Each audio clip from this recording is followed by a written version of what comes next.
Iniciar aqui, propriamente a nossa reunião, tem só um lembrete da direção da casa. Como tem sido falado em todas as nossas reuniões, a casa continua ainda com a sua campanha do berçário, e agora nessa época então da pandemia ainda certamente está mais difícil nós conseguirmos os donativos e atender nossas irmãs na sua demanda. Então nós precisamos de sabonete, fralda tamanho P e sabonete também para bebê, para criança. Quem puder trazer, é só entregar para um trabalhador da casa aqui, durante a reunião.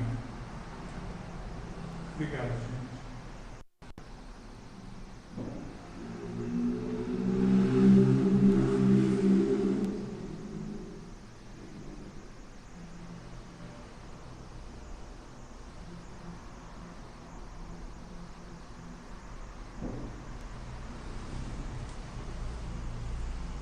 Mais uma vez, uma boa noite.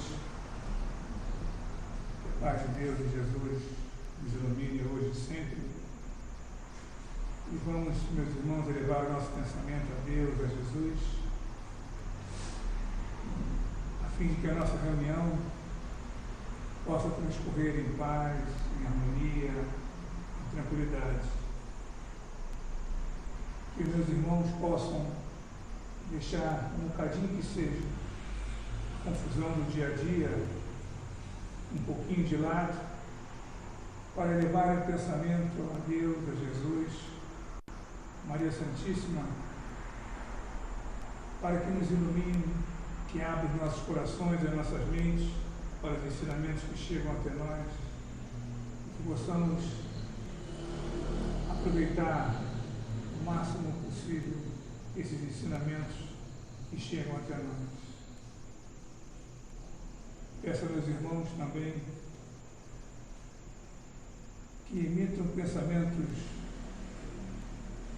de amor, de tranquilidade para o nosso irmão Marcelo, que irá fazer a palestra dessa noite, para que ele possa realizá-la da melhor maneira possível, contando com a nossa ajuda, com o nosso amparo, com o amparo espiritual dos mentores da casa, para tudo aquilo que ele preparou, ele possa nos brindar com as suas palavras.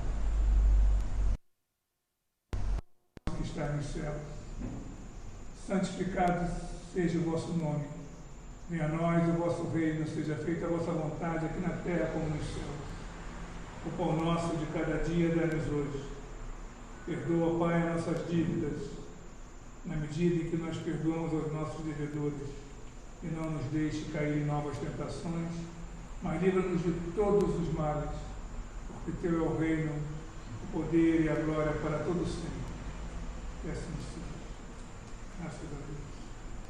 Com a palavra, nosso irmão, com o tema da noite, a parábola do filho pródigo.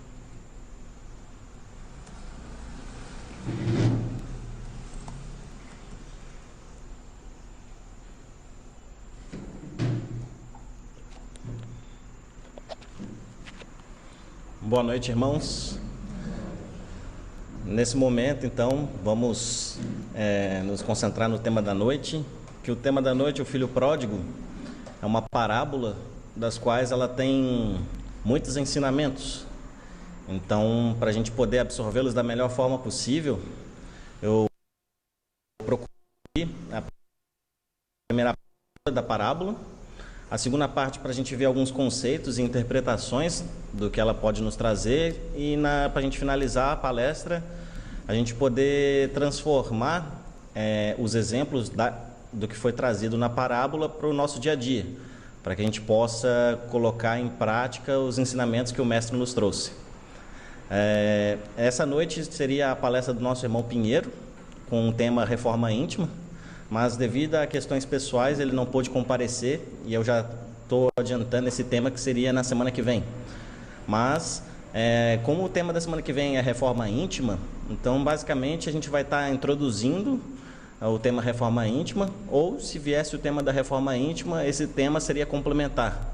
pois vai demonstrar questões que nós temos no nosso cotidiano e que a gente deve transformar para nos transformar em espíritos melhores, certo?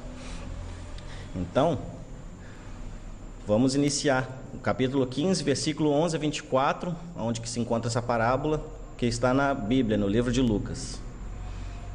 Então, as palavras-chave: herança, pai, filho, dificuldades, retorno e festa. O princípio bíblico, mordomia. E disse, um certo homem deles disse ao pai: Pai, dá-me a parte dos bens que me pertence. E ele repartiu por eles a fazenda. E poucos dias depois, o filho mais novo, ajuntando tudo, partiu para uma terra longínqua, e ali desperdiçou os seus bens, vivendo dissolutamente. E havendo ele gastado tudo, houve naquela terra uma grande fome, e começou a padecer necessidades. E foi, e chegou-se a um dos cidadãos daquela terra a apacentar porcos. E desejava encher o seu estômago com as bolotas que os porcos comiam, e ninguém lhe dava nada. E tornando em si, disse: Quantos jornaleiros de meu pai têm abundância de pão, e eu aqui pereço de fome? Levantar-me-ei e irei ter com meu pai, e dir-lhe-ei: Pai, pequei contra o céu e perante a ti. Já não sou digno de ser chamado teu filho. Faze-me como um dos teus jornaleiros. E levantando-se, foi para seu pai. E quando ainda estava longe, viu seu pai e se moveu de íntima compaixão. E correndo, lançou-se-lhe ao pescoço e o beijou.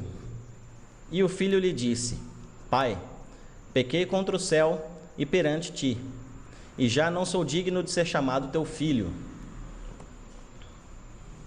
Mas o pai disse aos seus servos: Trazei depressa a melhor roupa, e vesti-lhe, e ponde-lhe um anel na mão, e alparcas nos pés, seria o chinelo.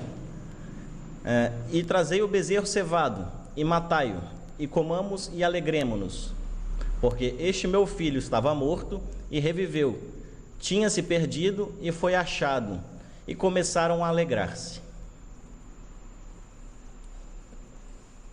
E seu filho mais velho estava no campo, e quando veio e chegou perto da casa, ouviu a música e as danças. E chamando um dos seus servos, perguntou-lhe que era aquilo. E ele lhe disse: Veio teu irmão, e teu pai matou o bezerro cevado, porque o recebeu são e salvo. Mas ele se indignou e não queria entrar. E saindo o pai, estava com ele. Mas, respondendo ele, disse ao pai: Eis que te sirvo há tantos anos, sem nunca transgredir o teu mandamento, e nunca me deste um cabrito para alegrar-me com os meus amigos. Vindo, porém, este teu filho, que desperdiçou os teus bens com as meretrizes, mataste-lhe o bezerro cevado. E ele lhe disse: Filho, tu sempre estás comigo, e todas as minhas coisas são tuas. Mas era justo alegrarmos-nos e folgarmos, porque este teu irmão estava morto e reviveu, e tinha se perdido e achou-se. Né? Então, essa questão é a primeira parábola.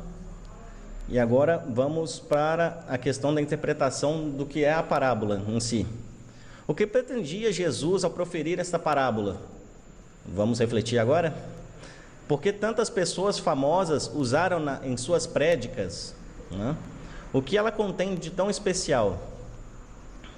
Do grego parabolé, né, para explicar a palavra parábola, pará, ao lado de, passando perto, junto de. Bolé, o que foi jogado. E bolé vem do verbo grego balo, que significa jogar, lançar. E a parábola é uma história que passa perto, sem atingir em cheio, precisa de uma explicação ulterior, que é a questão da figura de linguagem que Jesus trazia para com as pessoas daquela época, para que elas pudessem interpretar o que ele estava dizendo.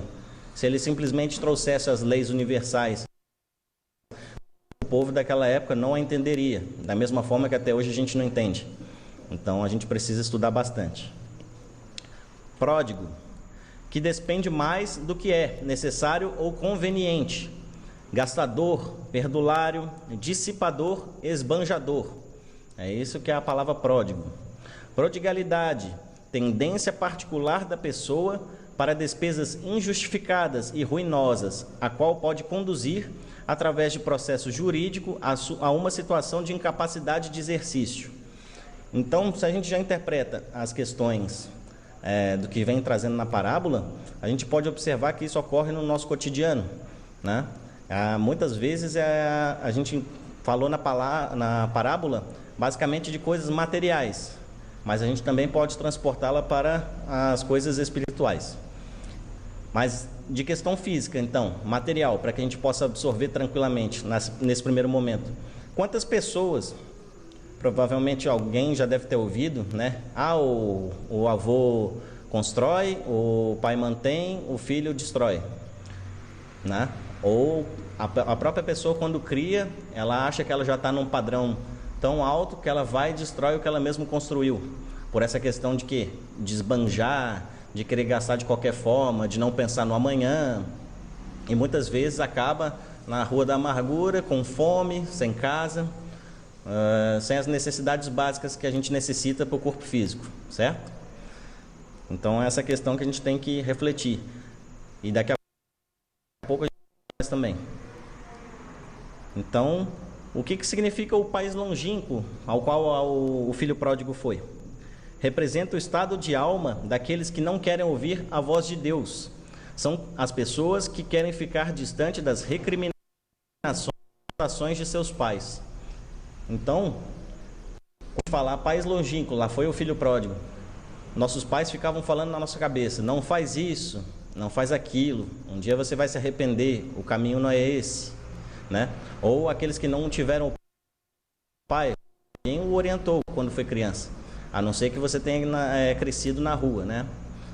Mas mesmo assim, alguém na rua ainda há de olhar por aquelas crianças que lá estão. Então, com base na juventude, muitas pessoas ficam falando: sai pra lá, para de me encher o saco, deixa disso. Ou os colegas, os amiguinhos na escola vão lá e começam a encher a cabeça da criança, do adolescente, de coisa que não tem nada a ver, e ele acaba por achar que ele próprio sabe qual é o melhor caminho para ele e segue o seu caminho. E nós, como pais, né, aqueles que o são,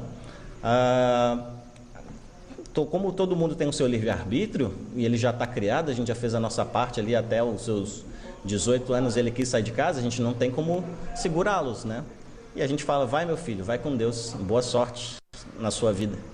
E a pessoa vai e começa a fazer e cometer vários erros e acaba entrando por certos caminhos que depois ele vai se arrepender, certo? A questão dos porcos representam as paixões, a carência de virtudes, proporcionam a queda e a submissão ao maligno. A misericórdia de Deus nunca falta a ninguém. Caindo em si, disse: os empregados do meu pai têm pão, eu estou morrendo de fome, voltarei ao lar paterno. Então, o que essa parte ela vem nos dizer? A maioria das pessoas não lembram nem de fazer uma oração quando acorda, quando vai dormir, está prestes a fazer a sua refeição, em agradecimento a ter aquela refeição. E a gente só vai lembrar de Deus, de Jesus, só quando a gente está com algum problema. A grande parte das pessoas, no geral nós, quando vem à casa espírita e até em outras religiões, a gente só vem depois da questão da dor, quando a gente tem algum problema. A gente não vem por amor, por querer aprender a crescer. São pouquíssimos aqueles que vêm por amor, em querer desenvolver a si mesmo e ser uma pessoa melhor, né? Então, mas mesmo assim, já que nós somos aqui 80%, 90%, mas nós estamos aqui, mesmo que pela dor, que a gente possa tirar isso de proveito para a gente nos transformar em pessoas melhores, certo? Porque é igual está dito aqui: a misericórdia de Deus nunca falta. Ele sempre vai nos amparar, independente da situação que for, certo? Essa questão das paixões desordenadas, isso são coisas que podem ser trabalhadas. A gente não precisa querer dar um salto maior do que a perna. Vamos pensar numa coisinha pequena que a gente consegue fazer E a gente já trabalha em cima disso.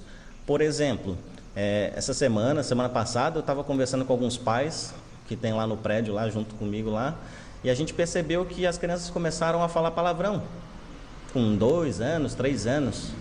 E a gente começou a se perguntar por que as crianças estão repetindo isso? Com quem que elas estão aprendendo isso? Até porque está em pandemia, não é na escola, né? E aí a gente começou a perceber que as crianças maiores estavam falando, dos seus 7, 8, 9, 10 anos. E onde que eles ouvem isso? Provavelmente em casa.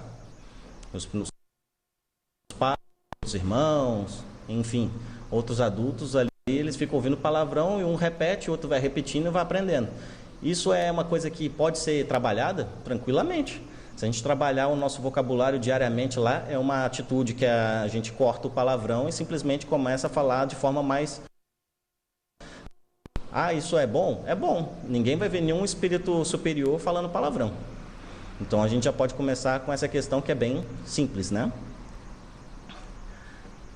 A ideia central desta parábola é salientar a compaixão do Pai, no caso Deus. Deus está sempre pronto a receber qualquer um de seus filhos. Basta apenas um chipsa de arrependimento sincero, né? É só uma chispa, né? Perdão. Uma chispa, é só um clique, né? Para a gente poder querer alterar isso. O pai ficou contente com a volta do filho. Para fazer melhor. O que ele ofereceu na parábola? A túnica. A túnica pode ser considerado a recompensa do perdão. O filho se arrependeu de seus atos no país longínquo e resolveu voltar e pedir perdão ao pai. O pai, nesse caso, seria Deus, né? Anel, objeto de distinção, para distinguir aquele irmão dos demais, porque muitos não se arrependem dos seus atos, continuam cometendo eles, mesmo sabendo que aquilo é errado. Em coisas básicas. Eu já sei que proibido por lei não beber e depois dirigir é proibido. Aí eu vou lá e continuo bebendo, continuo dirigindo até acontecer alguma coisa. Da mesma forma, eu continuo fumando, usando drogas, ou indo para locais do sexo, que seja, ou qualquer outra coisa. A gula, vou num restaurante e vou me entupir de comida.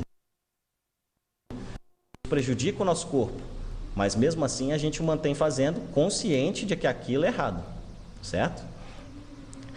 E a questão do calçado é a questão da liberdade, pois os escravos não usavam calçados. Então, seria a questão de que ele estava liberto de todas as faltas anteriores, né? Que bons atos que a gente faz, ela cobre uma multidão de pecados, dos quais a gente cometeu. Então, a gente não tem aquela pena eterna, né? Igual o pessoal fala por aí, vai arder no mármore do inferno. Não. No momento que você se arrepende e começa a produzir bons atos dali para frente, o seu passado fica no passado, tá certo? Então a questão no lado da matança do novilho, os judeus usavam a carne somente para as grandes solenidades. Para o pai, a volta do filho pródigo é um motivo solene, preenche o seu coração entristecido por longos anos e manda matar um novilho. Então, nessa figura de linguagem utilizada, o pai está aguardando a todos nós, cada um de nós, a evoluir e poder chegar até ele. E isso vai depender de cada um. Então, o filho que ficou, né? O outro filho que ficou, ele reprova e confronta o pai por dar uma festa ao filho, né? Ao irmão dele, no caso. Procede como quem lastima reprova e confronta o pai por dar uma festa ao filho. Procede como quem lastima o dever cumprido. E deseja o pai somente para si, a fazenda e o direito, o equilíbrio e a tranquilidade somente para si. Então, essa questão a gente pode observar que o filho, ele tem as maiores chagas que a gente tem hoje da humanidade, né? O orgulho e o egoísmo, que a gente tem que estar trabalhando. E ele pensa unicamente em si. Já que o meu irmão saiu, que é aquela parte da questão da herança que a gente comentou no início, já que o meu irmão saiu, aquela parte, já que ele ganhou a parte dele, aquela outra parte é somente minha. Eu não quero mais saber dele, né? E muitas vezes a questão de herança hoje, todo mundo observa, um querendo matar o outro para ganhar o seguro, um querendo se livrar do irmão, do primo, da tia, do sogro, da sogra, para poder ficar com os bens dela. E esquece que você desencarnou, que é a única certeza que a gente tem, né? Que um dia a gente vai desencarnar e a gente não vai levar nada, vai ficar tudo aqui. E a gente fica apegado aos bens terrenos. Se a gente parar para prestar atenção, igual a gente já fazia na antiguidade, Deus nos provê tudo que a gente necessita. Então a gente precisava sair para caçar, para tomar água, para procurar frutos na árvore. Veio, criou a casa, criou a sociedade, criou um monte de coisa para poder ter alguns confortos. Mas a gente tem tudo.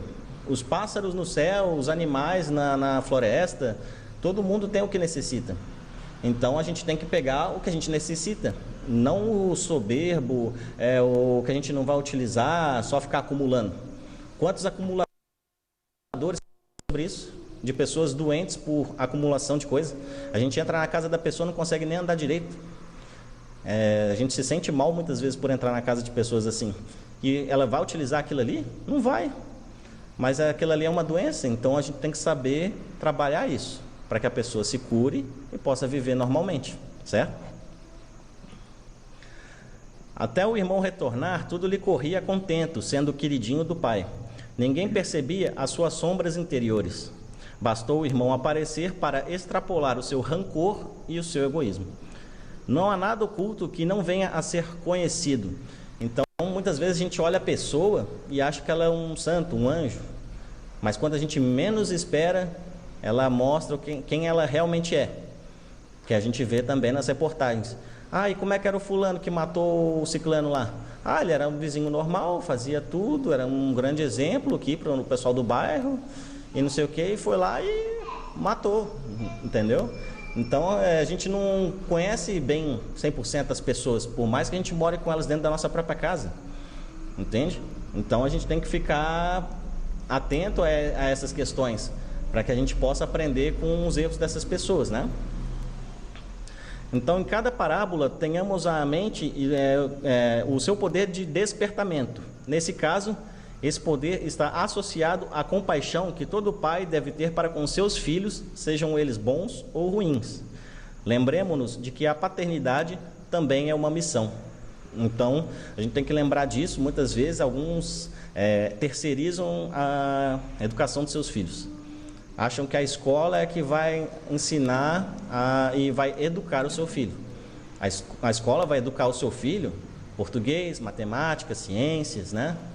Ele não vai educar as questões de bom dia, obrigado, por favor, qual que é o caminho certo, o que deve ser feito, o que não deve ser feito. Mas eu não tenho paciência para isso.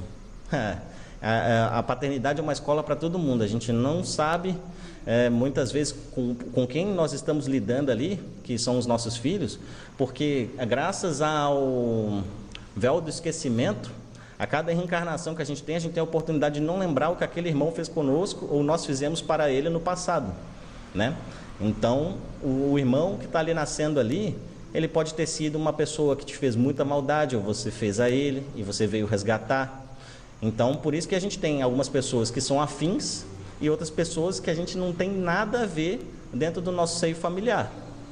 E como a gente tem esse vínculo familiar, a gente tem que trabalhar isso. Não dá para ignorar e deixar de lado, porque se a gente não fizer isso nessa vida, a gente vai nascer de novo com aquele mesmo irmão numa próxima, até a gente aprender. Então, os irmãos aqui preferem aprender nessa vida ou preferem ficar adiando quantas e quantas vidas até aprender? Quanto tempo que a gente vai perder nisso, certo? Então, essas aí são questões para nossa reflexão. E para a gente poder ir para a última parte, para a gente finalizar o estudo da noite, alguns outros pontos da questão da parábola, né? A parábola, como ela é entendida à luz do entendimento espírita, né? Eu peguei essa questão aqui de uns estudos da FEB, que ela traz uns itens bem interessantes. O primeiro deles fala sobre a imutabilidade de Deus, princípio sustentado não teoricamente apenas, mas de modo positivo, condizente com os fatos e testemunhos da vida humana. Então a gente já observa que Deus é infinitamente bom e justo, né? E independente do que a gente for fazer, Ele não vai estar te julgando, te castigando e as outras coisas que a gente ouve por aí, certo? Segundo ponto, unidade do destino. Isto é, a redenção completa pelo amor e pela dor, abrangendo todos os pecadores. Então, a questão de amar, ela vai estar envolta em qualquer local que nós formos, independente se estivermos na luz ou estivermos na sombra. Então, muitas vezes a gente ouve histórias, lê histórias nos livros, que o irmão pode estar no fundo do poço, se achando sem saída.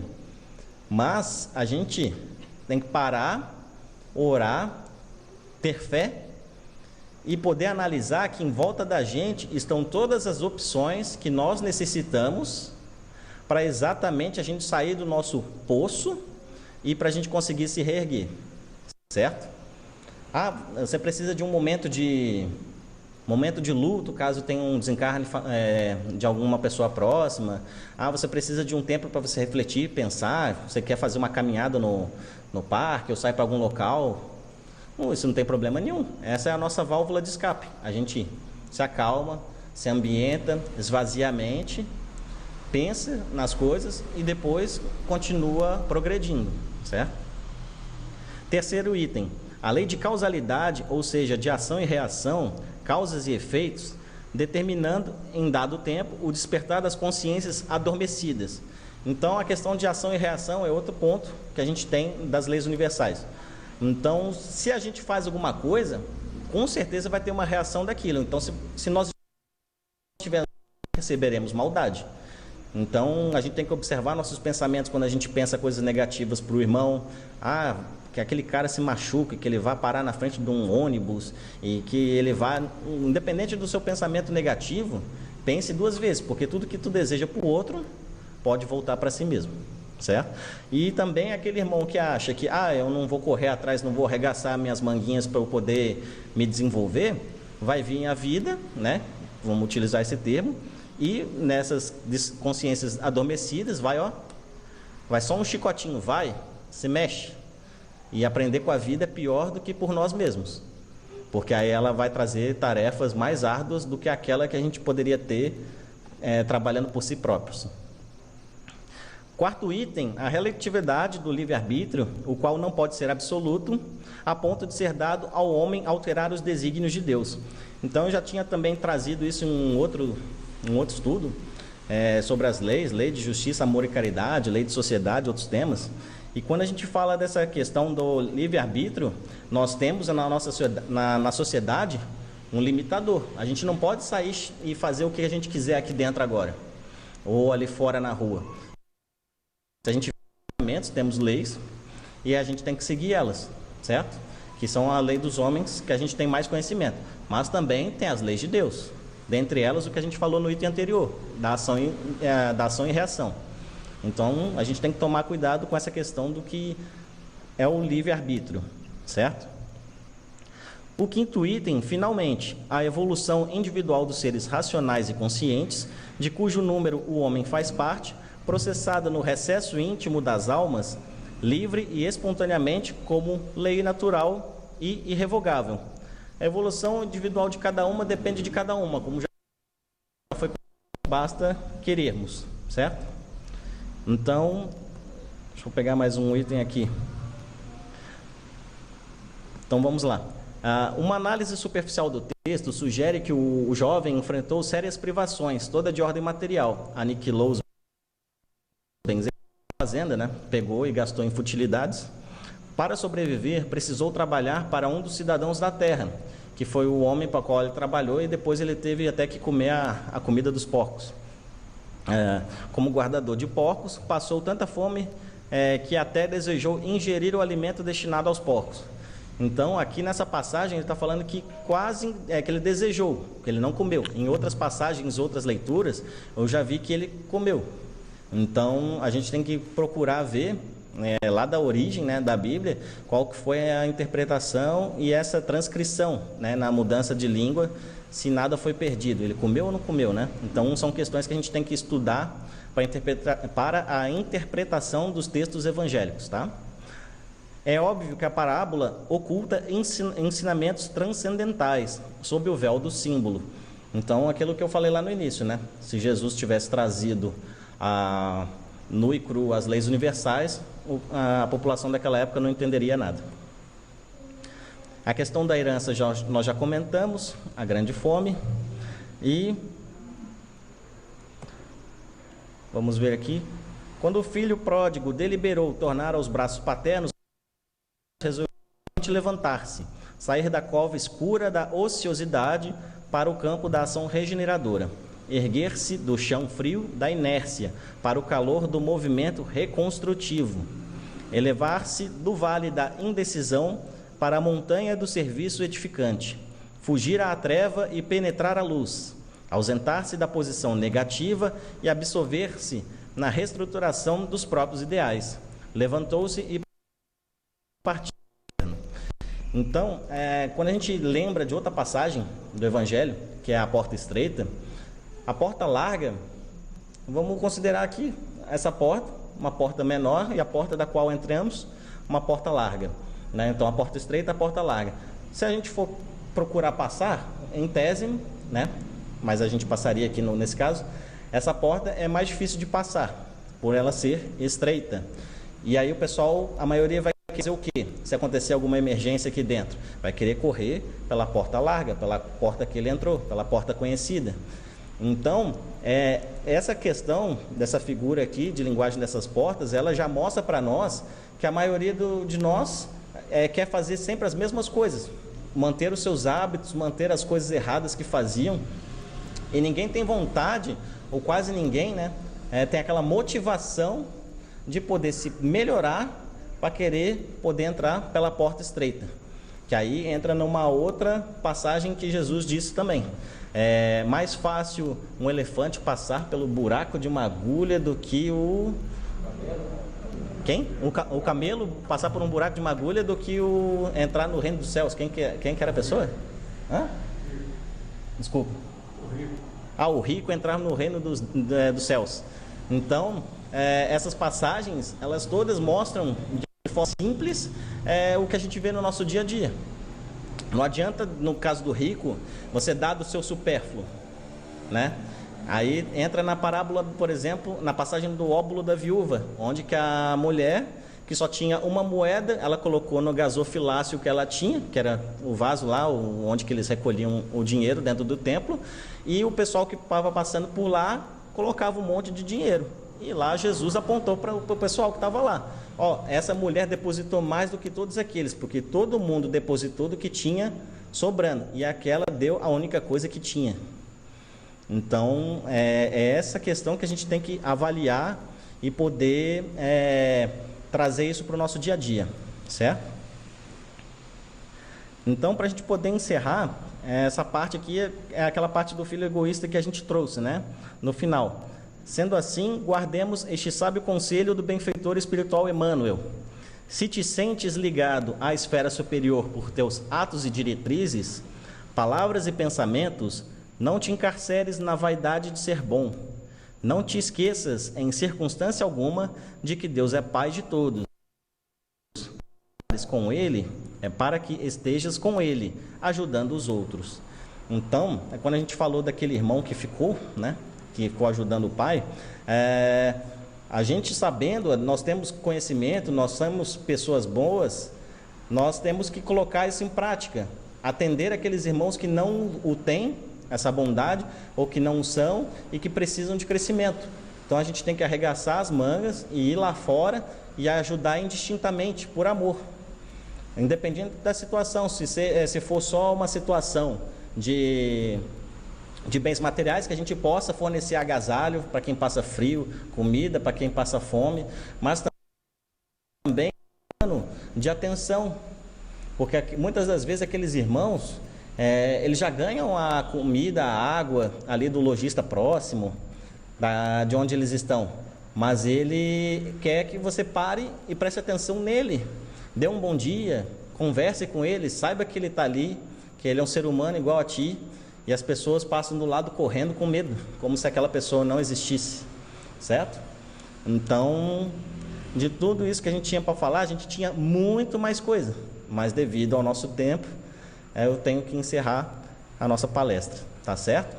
Então, essas interpretações que eu trouxe, tem muitas outras, e aí eu deixo em aberto para que os irmãos, após a palestra, eles possam na internet, ler nos livros aqui da biblioteca, os quais os irmãos também têm em casa, para continuar o estudo e que cada um possa perceber aquilo que ele precisa, uma análise de si próprio, quando colocar a cabeça no travesseiro, e verificar os pontos a melhorar e os pontos que a gente está conseguindo acertar. Tá joia? Uma boa noite a todos, que todos possam retornar para os seus lares tranquilamente aí, cuidado com a chuva, e uma ótima semana a todos. Obrigado.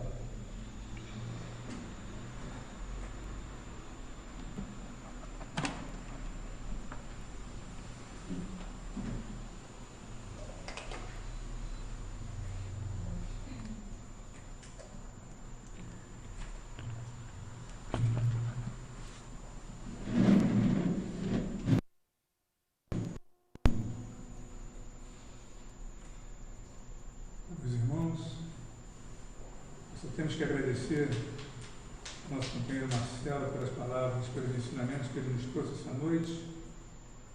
E como ele falou, que possamos refletir sobre todos esses ensinamentos, sobre as parábolas de Jesus, sobre tantos ensinamentos que ele nos trouxe para nos melhorarmos espiritualmente, moralmente, materialmente. Nesse momento eu peço aos nossos irmãos que elevem novamente o pensamento a Deus, a Jesus, que possamos enviar as nossas melhores vibrações de amor, de saúde, para todos aqueles que sofrem do corpo e da alma. Os nossos irmãos que se encontram nos hospitais, nas casas de saúde, nos manicômios, nos leprosários, nos asilos, nos orfanatos, nos presídios, por aqueles que se dizem nossos inimigos, nossos parentes, nossos pais, avós, a todos, encarnados ou desencarnados.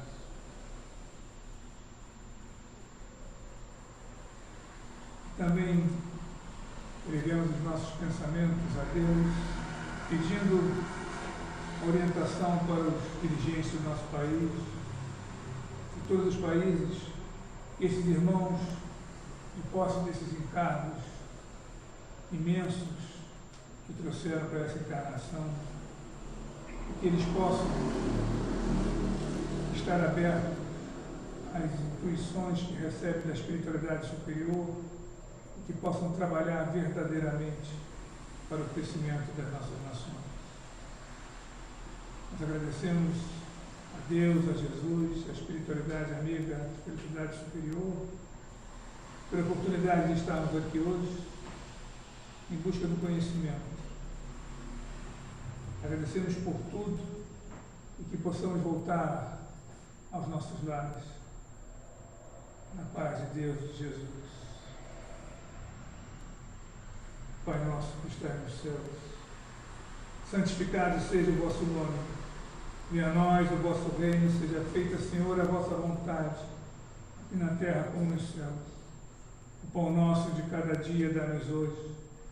Perdoa, Pai, as nossas dívidas, na medida em que nós perdoamos aos nossos devedores. E não nos deixe cair em novas tentações. Livra-nos de todos os males, porque Teu é o reino, o poder e a glória para todos sempre. Que assim seja. Graças a Deus. Meus irmãos, nós vamos passar agora para a segunda parte dos trabalhos da noite. O passe coletivo. Eu peço aos meus irmãos que se mantenham em silêncio e elevem os pensamentos mais uma vez a Deus, a Jesus.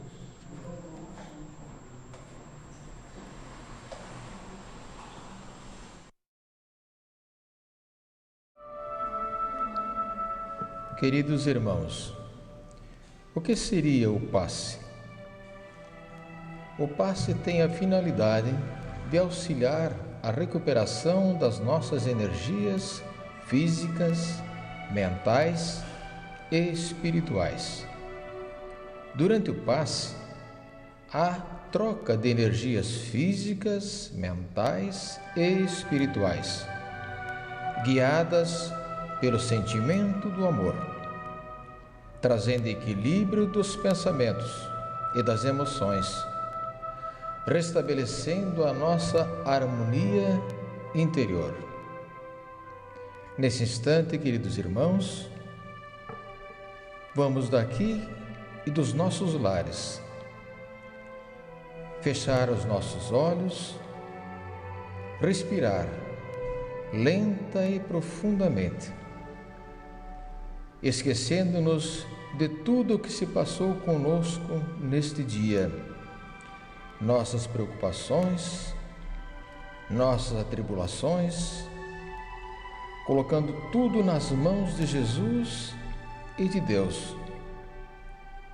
Vamos sentir em nós a presença serena de Deus, nosso Pai, e de Jesus, nosso irmão maior, sentindo jorrar da fonte divina os fluidos balsâmicos sobre nossos corpos físicos e espirituais, dissipando todos os fluidos deletérios do nosso organismo, auxiliando-nos na recuperação física, mental e espiritual. Pedimos, ajuda-nos, Pai amantíssimo, dando-nos forças neste momento para superarmos as dificuldades pelas quais estamos passando, com eventos catastróficos e pandêmicos assolando a humanidade. Lembrando-nos das palavras do apóstolo Paulo, no sentido de que em tudo somos atribulados, mas não angustiados, pois vivemos momentos decisivos de transformação moral, renovação íntima e de escolha dos valores espirituais. É quando Jesus nos chama para o serviço da redenção de nós mesmos e dos nossos semelhantes, que compreendemos que a Terra, a Mãe Gaia, a escola de iluminação, o hospital de reabilitação, é a nossa morada de trabalho e de libertação. Nós, espíritos, rumo a Deus, nosso Pai, de infinita bondade e justiça. Que assim seja. Pai nosso que estás nos céus, santificado seja o vosso nome. Venha a nós o vosso reino e seja feita a vossa vontade, assim na terra como no céu. O pão nosso de cada dia nos dai hoje. Perdoai as nossas dívidas, assim como nós perdoamos os nossos devedores. E não nos deixeis cair em tentação, mas livra-nos de todo o mal. Que assim seja.